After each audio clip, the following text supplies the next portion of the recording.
Hello, my name is Mayme Puccio, and we're in this cemetery because we want the greater glory and honor of God to surface, the vindication of all of these souls that have been buried here, and basically the desecration that has taken place.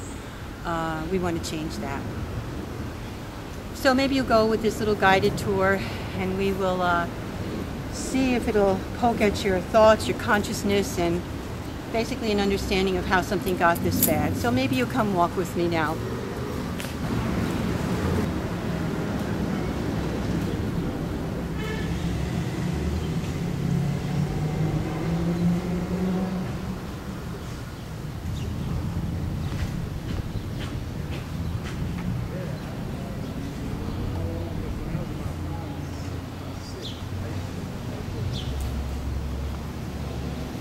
Well, we're just taking an overview here of this building that we're not quite sure whether it was a church, whether it was a caretaker's house. I think the possibility of it being a church is pretty strong.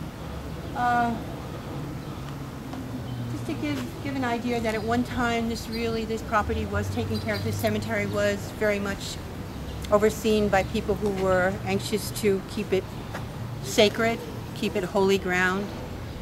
Before all the atrocities started to take place. And just walking a little bit closer here, we can just see some of the, looks like it's kind of overgrown with poison ivy.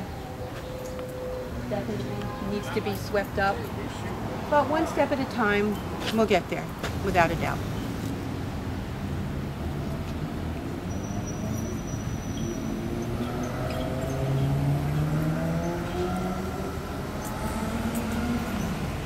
Hello, my name is Rashid. I'm a longtime resident of Newark, Hayes Home Projects to be exact. Mayme Puccio is a great friend of mine, and she asked me to help support her with this project here, the cemetery. We want to try to bring attention to what's going on with the many cemeteries in the city, and maybe we can get them restored. And so I'm just here to lend a hand with that, and I do support the efforts of the cemetery and other endeavors all around the city to help make Newark a better place.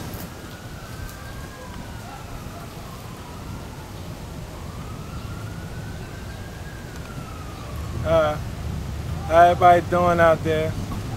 This is Brick City Stories. It's about one graveyard that we're trying to fix up for the community. Newark, New Jersey. Back again. We talk about our life. Mostly we talk about our people that we wish that was here with us right now. So if y'all don't mind, we need y'all help and y'all attention.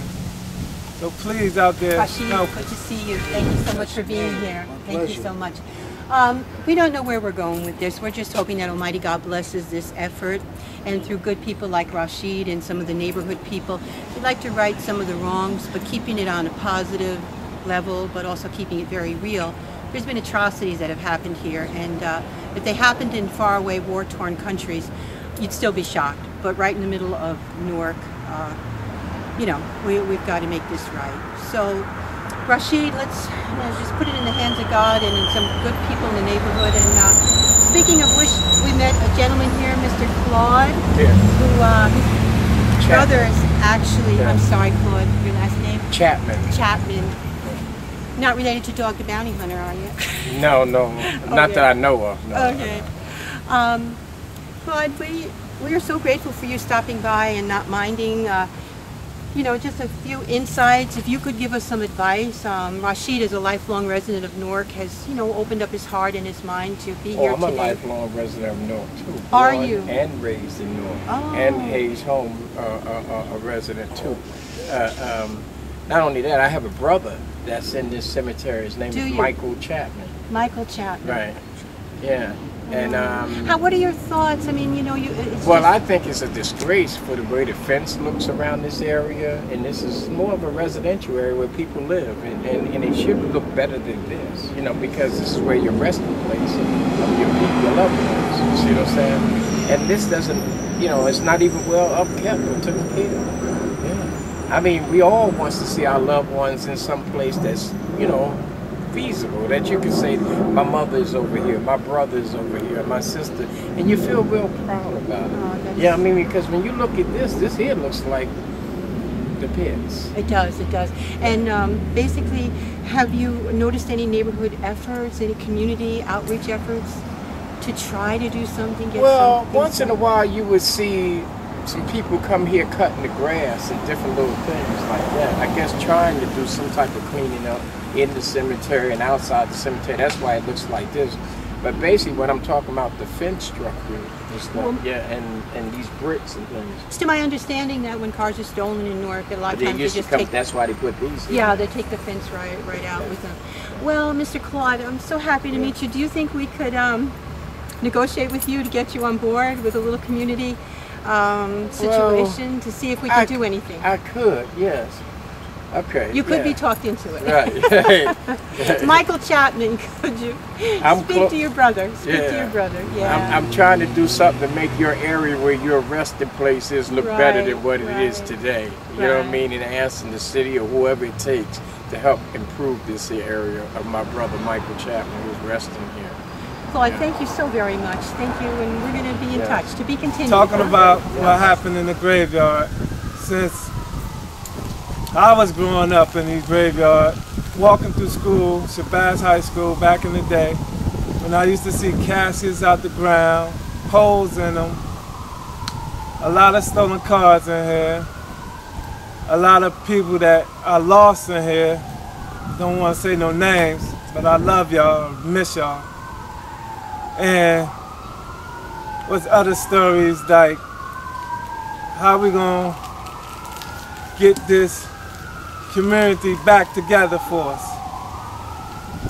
So all I need is y'all to open your ears and listen and have eyes open.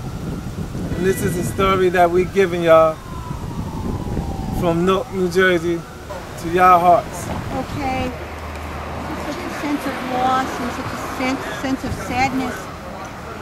Oh gosh, they made them heavy in those days, the tombstones, but no reason for them to be like this, no reason. Well, we'll get it going. It's a pilot program, and whatever brings unity to people and takes away from this desecration, we'll get it going. Yeah. So old, there's no relatives left. The people have passed so long ago. 1922, born 1848. Mother over here, son over there, husband over here. That's not the way it's supposed to be. It's not the way it's supposed to be. Okay, we got a job.